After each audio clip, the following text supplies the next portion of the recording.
영화에서 우리는 종종 화성과 같은 다른 행성에 사는 인간을 봅니다. 태양계와 그 너머를 식민지로 삼는 건 오랫동안 인류의 꿈이었죠. 인간이 우주에 간다는 생각은 적어도 1610년으로 거슬러 올라가요. 요하네스 케플러라는 독일 천문학자가 이탈리아 천문학자 갈릴레오에게 편지를 보냈어요. 케플러는 우주를 여행할 수 있는 우주선을 만들 수 있고 별의 지도를 만들 수도 있다고 했어요. 우주 개발 경쟁을 통해 사람들은 우주에 더 많은 관심을 갖게 되었습니다. 나사는 1950년대에 만들어졌고 우주정거장 화성 탐사선을 보내고 다른 행성을 탐사하는 등 많은 멋진 일을 해냈습니다. 이 모든 것이 우주여행을 현실로 앞당겼어요. 오늘날 우리는 마침내 우주관광의 가능성을 논의할 수 있을 정도로 발전했어요. 이미 일반인을 우주로 보내고 있어요. 물론 아주 부유한 사람들이죠. 하지만 많은 사람들은 불과 몇십 년 안에 우주관광이 일상화될 것이라고 믿어요. 투어를 하듯 지구 궤도까지 날아갔다가 돌아올 수 있게 될 거예요. 우주선이 비행기를 대체할 거고 호주에서 영국까지 가는데 2시간밖에 걸리지 않을 겁니다. 그리고 마침내 우리는 태양계의 다른 행성으로 여행하기 시작할 거예요. 일부 과학자들은 심지어 2060년대에 달이나 화성에 식민지를 건설할 수 있을 것이라고 믿기도 해요. 미래에는 화성뿐만 아니라 우리 달, 세레스, 타이탄 등과 같은 다른 위성에 식민지를 건설할 수 있을 거예요. 하지만 왜 우리는 다른 행성에 살고 싶어 할까요? 의외의 질문이죠. 언뜻 답이 뻔해 보일 수도 있어요. 인간은 우주와 다른 행성에 대해 배우고 싶어 해요. 이러한 호기심은 남극이나 달에 가는 것과 같은 다른 큰 발견으로 이어졌습니다. 다음은 당연히 안전입니다. 인간은 생존을 보장해야 할 도덕적 의무가 있습니다. 우주를 식민지화하면 지구의 생명을 전멸시킬 수 있는 재난으로부터 우리를 보호할 수 있어요. 또한 우주에 정착함으로써 우리는 생존 가능성을 높이고 도덕적 의무를 이행할 수 있습니다. 게다가 지구의 인구가 과잉인 상황에서 다른 행성을 식민지화하면 지구의 부담을 덜어줄 수 있습니다. 또 한 가지, 행성을 식민지화한다는 건 그곳에 살면서 그곳의 자원을 사용한다는 걸 의미해요. 우주에는 정말 많은 자원이 있습니다. 우리 태양계만 해도 연료로 사용할 수 있는 것들이 있어요. 우주 식민지화는 우리에게 청정에너지, 신소재, 신기술 등을 가져다 줄 수 있어요. 우주를 더 많이 식민지화하고 우주에 대해 더 많이 배울수록 인류에게 더 많은 혜택을 줄 수 있습니다. 더 많은 기술, 더 많은 탐험, 더 많은 혁신 등을 말이죠. 역사적으로도 탐험가들은 싸움에 휘말릴 확률이 훨씬 적다고 합니다. 과학자들은 확장하고 탐험하는 것이 우리를 멋진 발견, 성장, 연구로 바쁘게 만든다고 주장해요. 탐험을 많이 할수록 우리는 지구상의 문제에 얽매이지 않게 됩니다. 하지만 모든 사람이 우주에 가는데 관심이 있는 건 아니에요. 그리고 어쩌면 우주 식민지화는 그렇게 좋은 생각이 아닐 수도 있습니다. 우선 가능하기는 할까요? 어떤 사람들은 우주에서 사는 것이 너무 억지스럽다고 말해요.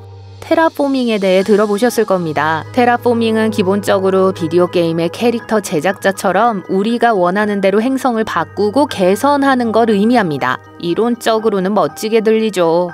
전문가들에 따르면 실제로 화성을 테라포밍하는 데는 수백 년이 걸리고 수백만 달러가 소요될 수 있다고 해요. 달을 식민지화하는 데는 상상할 수 없는 140조 원이 소요될 수 있습니다. 이는 나사의 연간 예산의 7배에 달하는 금액이에요. 그리고 지구에서의 비용은 포함되지도 않았어요.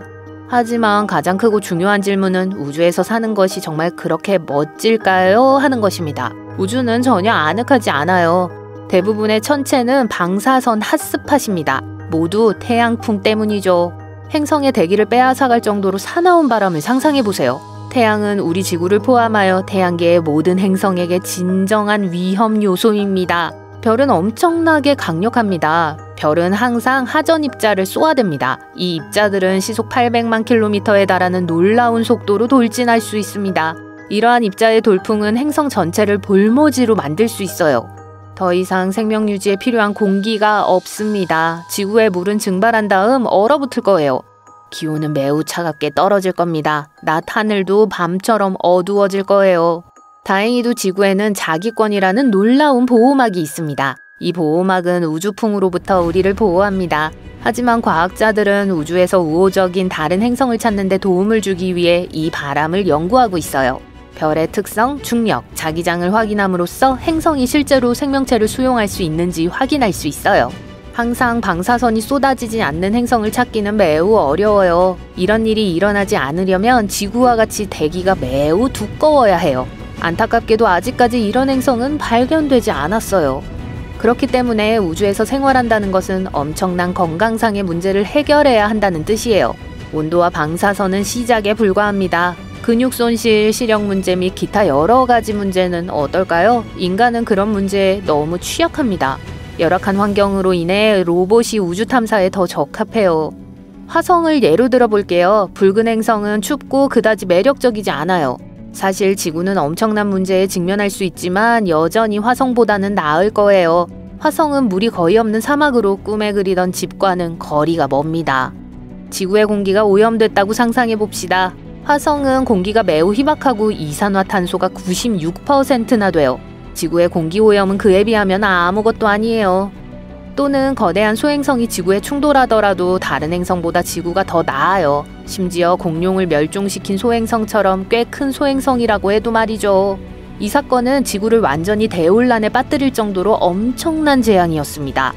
그 소행성은 칙슬로브 분화구라는 거대한 분화구를 만들었어요. 그 충격으로 인해 대규모 화재와 쓰나미가 발생했고 수많은 먼지와 파편이 하늘로 날아갔습니다. 먼지와 파편은 오랫동안 태양을 차단했어요.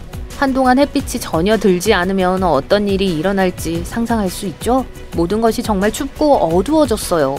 이 어둠과 추위는 식물과 동물에게도 영향을 미쳤습니다. 햇빛이 없으면 식물은 광합성을 통해 식량을 만들 수 없었고 많은 동물들이 먹이를 잃게 되었죠. 그리고 이것은 단기적인 결과에 불과했어요. 물론 그로 인해 많은 종이 멸종했습니다. 하지만 그 모든 상황에도 불구하고 25%의 종은 어떻게든 살아남았습니다. 만약 같은 소행성이 화성에 충돌했다면 결과는 훨씬 더 나빴을 거예요. 화성에는 지구처럼 생명체를 지탱할 수 있는 물과 공기 같은 것이 충분하지 않습니다. 따라서 그 결과는 훨씬 더 가혹했을 거예요. 사실 지구는 한 번이 아니라 5번의 대량 멸종에서 살아남았어요. 그 모든 일이 있은 후에도 생명체는 여전히 지구에서 번성하고 있어요. 보시다시피 지구를 완전히 사람이 살 수 없는 곳으로 만드는 건 거의 불가능합니다. 우리가 극단적으로 미친 짓을 하지 않는 한 지구는 태양계의 다른 어느 곳보다 항상 가장 살기 좋은 곳입니다. 그렇기 때문에 우리는 지구를 보호해야 해요. 여기서 우리는 지구가 위험에 처했다라는 주장에 도달하게 됩니다. 지구에 나쁜 일이 생기면 도망치지 말고 지구를 고치는 데 집중해야 하지 않나요? 비평가들은 우리가 지구를 돌볼 수 없다면 다른 행성이나 달에 문제를 퍼뜨려서는 안 된다고 주장합니다. 우리 자신도 관리하지 못하면서 다른 세계를 책임감 있게 식민지화할 수 있을까요? 게다가 우리 지구에도 아직 탐험해야 할 곳이 너무 많아요. 인간은 아직 남극이나 지구의 바다 밑에 살지 않아요. 우리가 그보다 훨씬 더 극한의 세계를 탐험할 준비가 되어 있을까요? 따라서 지구에 문제가 발생하더라도 지구를 그냥 버려선 안 됩니다. 함께 협력하여 안전지대를 만들어야 해요. 물론 큰 도전이 되겠지만 우주 식민지를 건설하는 것보다 훨씬 더 쉽고 저렴하게 할 수 있습니다. 물론 인간이 우주에 살면서 다른 행성을 여행한다는 생각은 매우 흥미진진합니다. 하지만 절대로 우리의 고향을 잊어서는 안 됩니다. 그리고 삶이 공상과학 소설이 아니라는 걸 기억해야 해요. 합리적으로 기술을 사용하고 지구를 더 안전하고 더 나은 곳으로 만드는 데 집중해야 합니다. 여러분은 어떻게 생각하세요?